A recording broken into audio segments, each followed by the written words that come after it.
ನರೇಂದ್ರನಾಥ ದತ್ತ ಅಂದರೆ ಸ್ವಾಮಿ ವಿವೇಕಾನಂದ ಅವರ ಬಾಲ್ಯದ ಹೆಸರು ಏನಾಗಿತ್ತು? ನರೇಂದ್ರನಾಥ ದತ್ತ.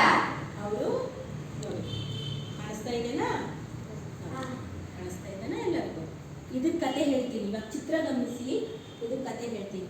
ಏನು ಗೊತ್ತಾ, ಇವರು ತಮ್ಮೆಲ್ಲ ಸ್ನೇಹಿತರ ಜೊತೆ ಆಟ ಆಡೋಕ್ಕೆ ಆಚೆ ಹೋಗ್ತಾ ಇದ್ರು. ನೀವು ಎಲ್ಲ ಆಟ ಆಡ್ತೀರಲ್ವಾ, ನೀವೆಲ್ಲ ಸ್ನೇಹಿತರು ಸೇರಿಬಿಟ್ಟು ಆ ಥರ ಆಟ ಆಡೋಕ್ಕೆ ಒಂದ್ಸತಿ ಹೋಗುವಾಗ ಇದು ಕಥೆಯ ಏನು ಗೊತ್ತಾ, ಏಕಾಗ್ರತೆ ಬಗ್ಗೆ ಇದೆ.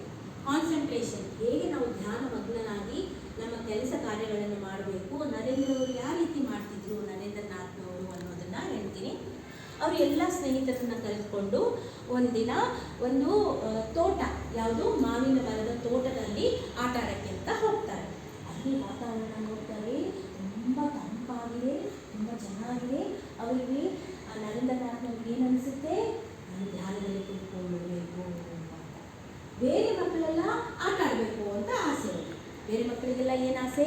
ಆಟ ಆಡಬೇಕು, ಚೇಷ್ಟೆ ಮಾಡಬೇಕು, ಆ ಕಡೆ ಈ ಕಡೆ ಓಡಾಡಬೇಕು ಅಂತ ಆಸೆ. ಅವಾಗ ಮೊಬೈಲ್ ಇರಲಿಲ್ಲ, ಟಿ ವಿ ಇರಲಿಲ್ಲ, ಬೇರೆ ಆಟದೇನು ಇರಲಿಲ್ವಲ್ಲ. ಅವ್ರು ಏನು ಮಾಡ್ತಾಯಿದ್ರು, ಬಯಲಿಗೆ ಹೋಗಿ ಆಟ ಆಡ್ತಿದ್ರಲ್ವಾ. ಅವ್ರು ತಮ್ಮೆಲ್ಲ ಸ್ನೇಹಿತರನ್ನ ಕರ್ಕೊಂಡು ಏನು ಮಾಡ್ತಾರೆ, ಹೋಗ್ತಾರೆ ಆ ತೋಟಕ್ಕೆ. ಅವಾಗ ಏನಾಗುತ್ತೆ, ಅದನ್ನ ವಾತಾವರಣ ನೋಡಿ ಧ್ಯಾನ ಕುತ್ಕೊಂಡ್ಬಿಡ್ತಾರೆ ನರೇಂದ್ರ ಅವರು. ಹೌದಾ? ಕುತ್ಕೊಂಡ್ಬಿಡ್ತಾರೆ. ಎಲ್ರಿಗೂ ಕುತ್ಕೊಳ್ಳಿ, ಚಿನ್ಮುದ್ರೆ ಅಂತ ಇದೆ. ಏನಂತಾರೆ? ಚಿನ್ಮುದ್ರೆಯಲ್ಲಿ ಮಕ್ಕಳೇ ಕುತ್ಕೊಳ್ಳಿ ಅಂತ ಎಲ್ಲರಿಗೂ ಸ್ನೇಹಿತರಿಗೆ ಹೇಳ್ತಾರೆ. ಆದರೆ ಎಲ್ಲರೂ ಏನು ನೋಡಲ್ಲ, ಅವ್ರಿಗೆ ಆಟ ಆಡಬೇಕು. ಆದರೆ ನರೇಂದ್ರ ಅವರು ಕಣ್ಣು ಮುಚ್ಚಿ ಧ್ಯಾನದಲ್ಲಿ ಮುಳುಗೋಗ್ಬಿಟ್ರು, ಧ್ಯಾನದಲ್ಲಿ ಒಳಗಡೆ ಹೋಗ್ಬಿಟ್ರು. ಅಲ್ಲಿ ಎಲ್ಲ ಮಕ್ಕಳು ಚೇಷ್ಟೆ ಮಾಡ್ತಿದ್ದಾರೆ. ಗಿಡದಿಂದ ಹಣ್ಣು ಕಿತ್ಕೊಳ್ಳೋದು, ಆ ಗಿಡಕ್ಕೆ ಕಲ್ಲು ಬೀಸಾಕೋದು, ಆ ಕಡೆ ಸುತ್ತೋದು, ಈ ಕಡೆ ಸುತ್ತೋದು ಮಾಡ್ತಿದ್ದಾರೆ. ಇವ್ರು ಮಾತ್ರ, ನರೇಂದ್ರನಾಥ್ ಮಾತ್ರ ಧ್ಯಾನದಿಂದ ಕಣ್ಣು ಬಿಡ್ತಾ ಇಲ್ಲ, ಹೋಗ್ತಾ ಇಲ್ಲ, ಆಚೆ ಬರ್ತಾ ಇಲ್ಲ, ಫುಲ್ ಧ್ಯಾನದಲ್ಲೇ ಮುಳುಗೋಗ್ಬಿಟ್ಟಿದ್ದಾರೆ. ಅವಾಗ ಏನಾಗುತ್ತೆ, ಅಲ್ಲಿ ಒಂದು ಸರ್ಪ ಬರುತ್ತೆ, ಹಾವು ಬರುತ್ತೆ. ಅದನ್ನ ನೋಡಿದ್ರೆ ಎಲ್ರಿಗೂ ಏನಾಗುತ್ತೆ, ಭಯ ತಾನೇ. ಹಾವು ಅಂದರೆ ನಮ್ಗೆಲ್ಲರಿಗೂ ಭಯ ತಾನೇ. ಅದು ಏನು ಮಾಡಲ್ಲ, ಇಲ್ಲಿವರೆಗೂ ನಾವು ಅದಕ್ಕೆ ತೊಂದರೆ ಕೊಡಲ್ವೋ ಅದು ಏನೂ ಮಾಡಲ್ಲ. ಆದರೆ ಅದನ್ನ ಕಂಡ್ರೆ ನಮಗೆ ಭಯ, ಓಡೋಗ್ಬಿಡ್ತೀವಲ್ವಾ. ಆ ಮಕ್ಕಳು ಎಲ್ಲರೂ ಭಯದಿಂದ ಆಚೆ ಈಚೆ ಓಡ್ತಾ ಇದ್ದಾರೆ, ಓಡ್ಬಿಟ್ರು.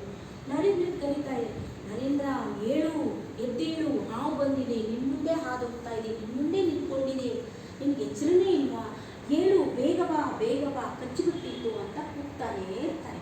ಆದರೆ ನರೇಂದ್ರ ಅವರು ಆ ಸ್ಥಳದಿಂದ ಆಚೆ ಬರಲೇ ಇಲ್ಲ. ಅವ್ರಿಗೆ ಏನು ಮಾಡ್ತಾ ಇದ್ದಾರೆ, ಬೇರೆ ಮಕ್ಕಳು ಕೂಗ್ತಾ ಇದ್ದಾರೆ ಅನ್ನೋ ಧ್ಯಾನನೇ ಇಲ್ಲ.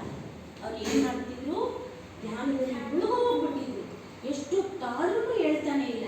ಆ ಹಾವು ಅಲ್ಲೇ ಕೂತ್ಕೊಂಡಿದೆ, ಅವರನ್ನೇ ಗಮನಿಸ್ತಾ ಇದೆ. ಹೌದಾ? ಚಿತ್ರದಲ್ಲಿ ಕಾಣ್ತಾ ಇದೆ. ಆದ್ರೂ ಹೇಳ್ತಾ ಇಲ್ಲ. ಈ ಮಕ್ಕಳೆಲ್ಲ ಓಡಿ ಊರು ನಿಂತ್ಕೊಂಡಿದ್ದಾರಲ್ಲೋ, ನಮ್ಗೆ ಏನಾರು ಮಾಡಿಬಿಟ್ರೆ, ನನ್ನ ಅಕ್ಕ ಸ್ನೇಹಿತರಿಗೆ ಏನಾರು ಮಾಡಿಬಿಟ್ರೆ ಅಂತ ಕಾಯ್ದಿದ್ದಾರೆ. ಸ್ವಲ್ಪ ಹೊತ್ತಾದ ನಂತರ ಆ ಸರ್ಪ ಏನಾಯಿತು, ಸ್ವಲ್ಪ ಅಡಿಕೊಂಡು ಹೊರಟೋಗ್ಬಿಡ್ತು ಅಲ್ವಾ.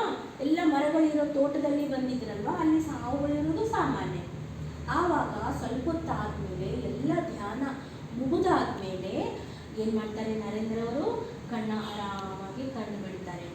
ಅವರಿಗೆ ತುಂಬ ಸಂತೃಪ್ತಿ ಸಿಗುತ್ತೆ, ನಾನು ಏಕಾಗ್ರಚಿತ್ತವಾಗಿ ಧ್ಯಾನವನ್ನು ಮಾಡಿದೆ.